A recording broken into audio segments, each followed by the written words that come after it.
Institute is inaugurated. The inaugural address is given by Amin al-Husseini, the Grand Mufti of Jerusalem. In it, he rails against the supposed common enemies of Germany and Islam, the Jews, the Americans, and the British. He hails the war as a momentous opportunity for Muslims to free themselves from oppression, an unholy alliance, a marriage of convenience, or a partnership of the like-minded.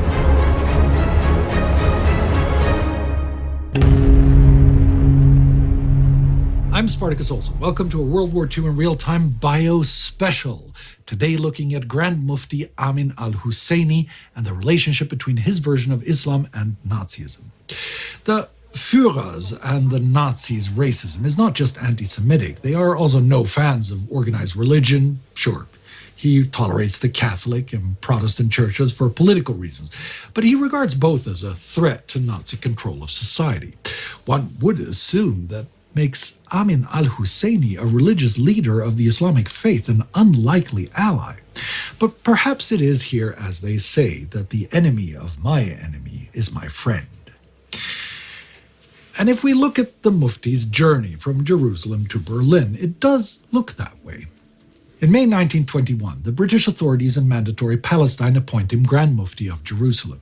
He's named chairman of the Palestine's Supreme Muslim Council a year later.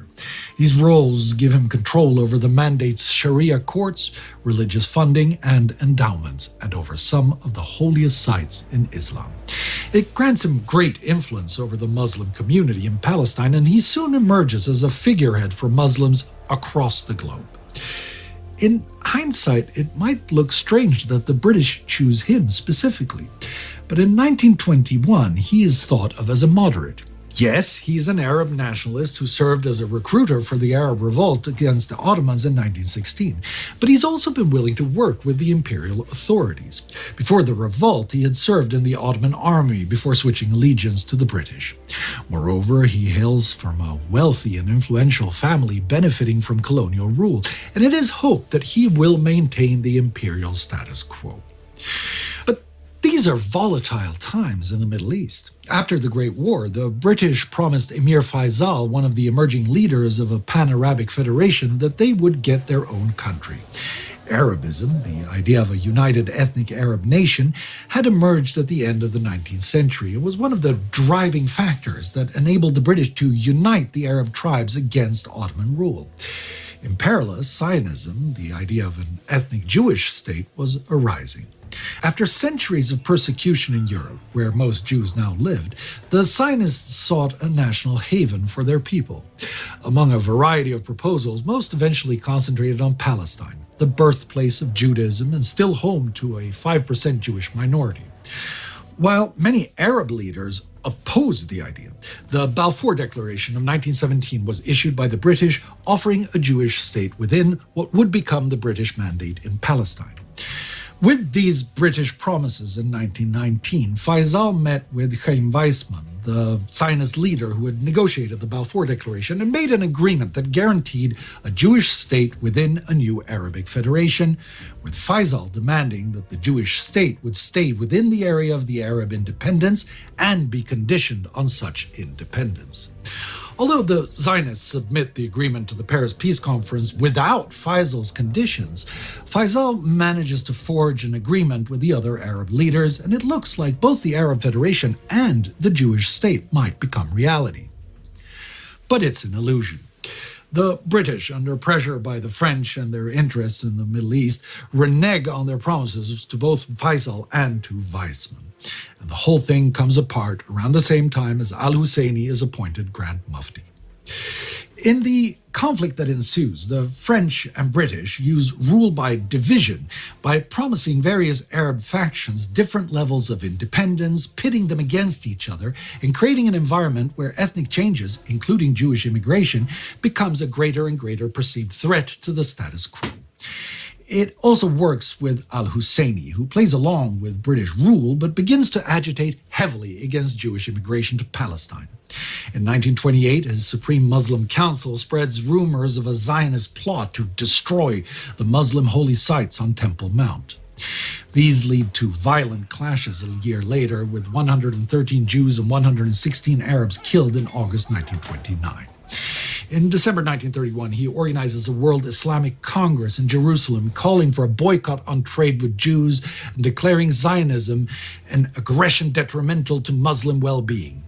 The conflict is continuously seeded by the British, still tolerating limited Jewish immigration to Palestine, with both Zionists and Arabists increasingly vocal and violent in their demands.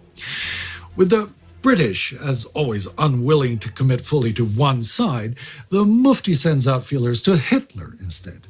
A week after the passing of the Enabling Act in March 1933, the Muhfti meets Heinrich Wolf, the German consul general in Jerusalem.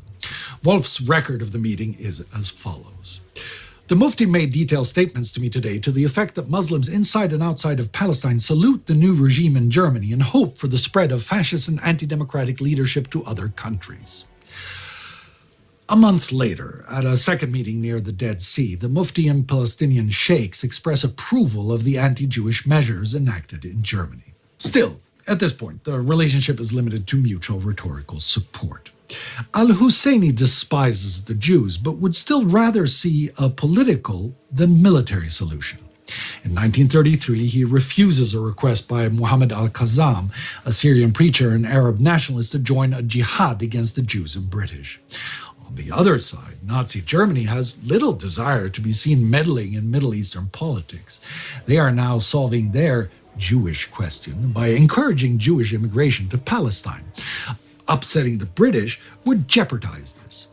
As such, in June 1933, they declined to assist with setting up a Nazi-inspired Arab nationalist party. But al-Husseini will only sit on the fence for so long. By the end of 1935, the situation in Palestine is deteriorating rapidly. Al-Qassam is shot dead by British police in November and becomes a martyr for the cause.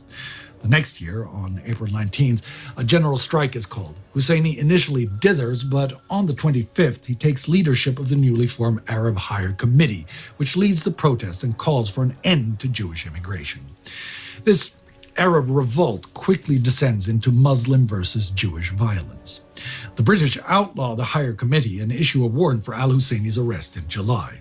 He flees Palestine in October 1937.